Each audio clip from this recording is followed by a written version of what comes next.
Halo semua. Jadi ini adalah hari ke-15 dimana di hari yang ganjil atau yang seperti ini itu diwajibkan untuk aku membuat video. Dan kali ini di video ini aku bakal membahas tentang sebuah produktivitas atau pokoknya membahas hal-hal yang berkaitan dengan produktivitas. Dan hari ini masih belum terlalu terstruktur aku mau ngomong apa, dan di bagian mana itu aku belum terstruktur mau ngomong, mau apa namanya, membicarakannya. Jadi ini sekilas aja yang aku lagi pikirin sekarang, aku bakal bicarain. Jadi yang pertama adalah dopamine detox. Dopamine detox adalah sebuah tata cara atau cara yang bagus untuk mengurangi kalian namanya kecanduan dengan HP atau kecanduan dengan sosial media, dimana kalian membatasi dalam suatu hari kalian mau berapa jam buat HP-nya itu bisa nyala gitu. Bisa kalian pakai aplikasi Stay Focus atau aplikasi Uplock atau yang lainnya, atau mungkin segampang kalian benerin jam tidur. Itu sebenarnya sudah jadi dopamine detox. Jadi pokoknya kalian buat jam 21 harus tidur, jam 7 harus bangun gitu. Jadi ada jamnya biar kalian itu nggak terlalu pusing kalau misalnya lagi ada sebuah apa namanya, hal-hal yang berbeda gitu. Misalnya tiba-tiba hari ini um, tiba-tiba hari ini ada acara ini, tiba-tiba hari ini ada acara itu gitu. Jadi biar nggak kalian bingung, itu kalian lebih tepatnya kalian nggak perlu buat time box atau apa. Yang penting tuh kalian benerin jam tidur kalian, jam makan kalian, pokoknya hal-hal yang dasar yang menurut kalian itu nggak penting banget sekarang. Kalau kalian benerin itu, sebenarnya itu bisa membuat kalian nggak terlalu kecanduan dengan HP, nggak terlalu kecanduan dengan yang lainnya. Dan karena ini kameraku kayaknya lagi burik ya, jadi sebentar, nggak enak banget kameranya sekarang, lagi nggak enak. Jadi aku yang nonton aja di sini kan aku pakai kamera selfie ya, yang nonton aja nggak kelihatan gitu. Kameranya kasih mana? Gini aja. Nah, jadi menurutku kalau misalnya kalian pengen produktif, paling pertama adalah misalnya kalian punya kecanduan dengan pornografi, lebih baik kalian mengatur waktu kalian untuk tidur dan juga makan. Itu penting banget. Dan kalau misalnya kalian lagi kecanduan dengan pornografi atau masturbasi, sepengalamanku ya, karena aku pernah, ini bukan hal pribadi karena memang semua orang pernah merasakannya, dan aku punya satu tips atau punya satu pengalaman. Jadi yang paling penting untuk bisa berhenti dari kecanduan PMO atau pornografi itu, yang pertama adalah, ini paling penting pokoknya, selain yang tadi ya. Kalau yang tadi kan memang sudah pasti penting untuk menjaga tidur dan makan. Nah, setelah kalian menjaga tidur dan makan tapi tetap, kok aku tetap apa namanya, horny ya, atau pengen banget untuk pornografi gitu, adalah kalian catat jam-jam kalian melakukan PMO atau melakukan onani gitu. Jadi kalian catat aja, misalnya dalam sehari 3 kali gitu. Ini membicarakan orang yang sudah kecanduan ya, jadi kayak dia udah nggak bisa mengontrol, jadi dia sehari bisa 5 kali atau 3 kali. Nah, ketika dia dapat 3 kali, dia harus catat, misal pertama jam 5 pagi, kedua jam 1 siang, atau ketiga jam 10 malam gitu. Jadi setiap hari kita catat terus. Gak setiap hari sih, maksudku kayak pokoknya kalian lihat aja biasanya kalian itu horny atau pengen onani itu biasanya jam berapa. Nah, di jam itulah yang kalian perlu lawan. Kalian jangan melawan sesuatu yang gak ada gitu. Misal gini, kalian emang kan laki-laki memang apa namanya, laki-laki itu kan memang selalu pengen atau punya hasrat gairah kepada perempuan itu kan ketika pagi dan malam.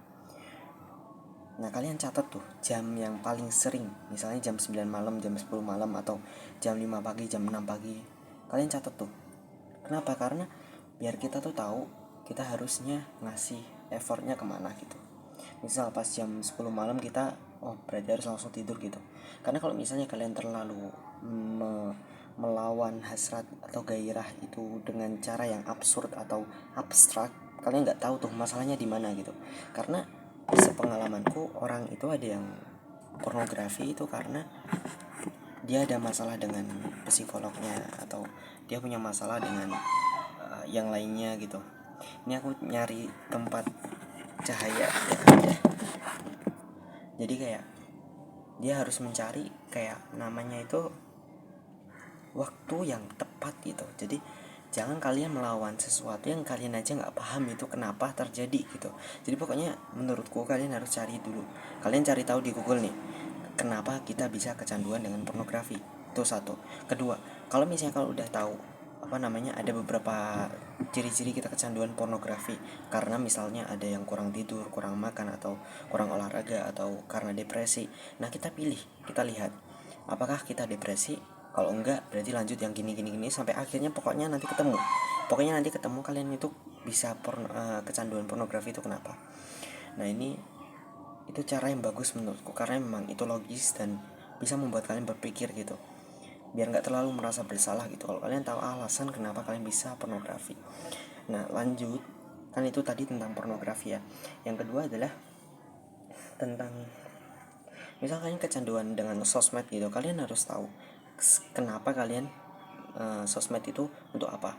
Kalian harus tahu kenapa kalian perlu dengan sosmed. Kalian harus tahu kenapa butuh banget dengan sosmed. Misal kamu perlu banget dengan sosmed untuk bisa mencari tahu berita gitu, atau hal-hal yang bisa kamu ceritakan ke orang lain. Kamu pengen punya media sosial karena kamu pengen bisa mencari tahu apa sih yang terjadi gitu, atau kamu cuma cari media sosial karena gabut gitu. Nah, kalau misalnya kamu media sosial karena kamu menginginkan hal-hal yang bisa dibicarakan dengan orang lain, mungkin kamu bisa mencari jalan lainnya seperti membaca buku, membaca artikel dan lainnya.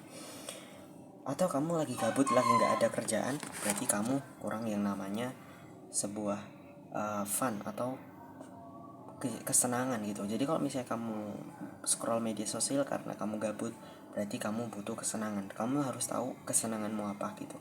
Misalnya kamu main game atau apa, itu lebih baik daripada media sosial. Enggak, maksudku video game itu enggak buruk, tapi maksudnya video game memang buruk, tapi daripada sosial media yang dia nggak ada batas waktunya dan dia nggak bisa di stop, lebih baik kamu main game untuk mengurangi media sosialmu. Karena apa? Kita nggak mungkin dong kita misalnya habis pornografi. Kan gini, ada salah satu cara yang temanku kastoin, yaitu misalnya kan dia pernah kecanduan pornografi, dia kurangin pornografi dengan cara sering main sosmed. Setelah sering main sosmed, dia kurangi sosmednya itu setelah beberapa bulan dengan cara bermain game. Kenapa? Karena game itu ada tujuannya, game itu masih mengasah otak. Sedangkan sosmed dan juga pornografi itu nggak mengasah sama sekali dan itu bisa merusak otak. Main game itu walaupun buruk tapi tetap bisa mengasah otak. Maksudnya ini dalam hal wajar dan nggak terlalu kecanduan ya. Nah, dia mengurangi lagi dengan cara sepedaan. Kenapa? Karena dia paling pengen itu, dia pengen lari atau olahraga lari gitu. Tapi karena dia nggak pernah olahraga, jadi dia memulainya dengan sepeda gitu, karena sepeda lebih gampang dan nggak malu gitu kan. Kalau misalnya ada orang lewat, ya kita tinggal sepedaan biasa aja. Setelah dia udah sering sepedaan, dia pun lari gitu. Akhirnya setelah beberapa waktu itu akhirnya dia bisa lari gitu. Jadi kalian jangan terlalu pengen, misalnya kalian sekarang lagi kecanduan HP, porno atau apa, kalian jangan langsung pengen banget berhenti. Kalian harus tahu dulu step-step apa yang harus dilakuin, dan itu memang harus sabar. Dan karena Genji itu nggak suka sabar, aku menyadarinya. Jadi Genji atau orang yang masih remaja atau masih labil itu sangat-sangat gak sabaran. Ini bukan berarti hanya Gen Z doang, tapi milenial zaman dulu ketika mereka remaja juga sebenarnya gak sabaran. Tapi kenapa? Karena milenial zaman dulu pelariannya gak sebanyak ini. Milenial zaman dulu kalau misalnya mereka lagi bingung, mungkin ke warnet, mungkin ke tempat-tempat di luar gitu. Jadi mereka masih ada effort untuk mendapatkan kesenangan. Sedangkan kita Gen Z tinggal buka HP aja itu udah senang banget, gak perlu kemana-mana. Jadi pelarian kita itu lebih banyak. Itulah yang membuat kita lebih banyak malasnya. Dan selesai ya membahas tentang dopamine detox, kita akan langsung lanjut ke apa yang aku tadi rencanakan untuk lakukan.